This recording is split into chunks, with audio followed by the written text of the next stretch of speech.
आता यावेळेला सुद्धा जनतेनं मला फार मोठ्या मताधिक्याने निवडून दिलं आणि पुन्हा एकदा 6व्यांदा मी या विधानसभा मतदारसंघातून निवडून आलो. त्यानंतर महायुतीची फार मोठं बहुमत मिळालं. जवळजवळ 237 जागा या महायुतीच्या आल्या आणि पुन्हा एकदा देवेंद्र फडणवीस साहेब मुख्यमंत्री, एकनाथ शिंदे उपमुख्यमंत्री आणि आमचे नेते राज्याचे उपमुख्यमंत्री तथा वित्तमंत्री अजितदादा पवार यांनी पुन्हा एकदा माझ्यावर वैद्यकीय शिक्षण विभागाचा कार्यभार सोपवलेला आहे आणि हाच कार्यभार द्यावा अशी मीही त्यांना विनंती केलेली होती. कारण 13 महिनेच हा कार्यभार माझ्याकडं गेल्या वर्षी राहिला होता आणि अनेक आपण प्रकल्प सुरू केले होते आणि ते प्रकल्प सुरू करण्यासाठी आणि नवीन या वैद्यकीय शिक्षण विभागामध्ये आणि याचे आमचे जे मोठे हॉस्पिटल्स आहेत ते सुपर स्पेशालिटी कसे होतील हे माझं स्वप्न अपूर्ण राहिलेलं होतं.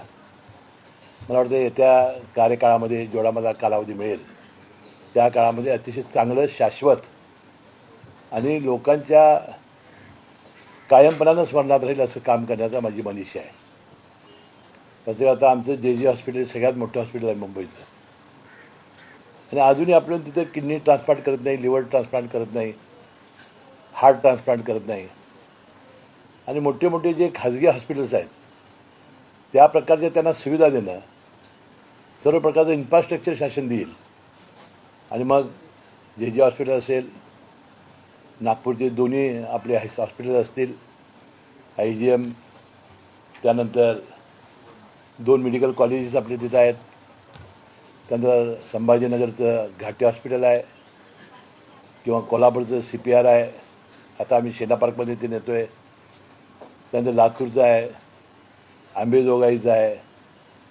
असे अनेक जे चांगले मोठे हॉस्पिटल्स आहेत त्या ठिकाणीसुद्धा चांगली सुविधा करण्याचा प्रयत्न आम्ही करणार आहोत.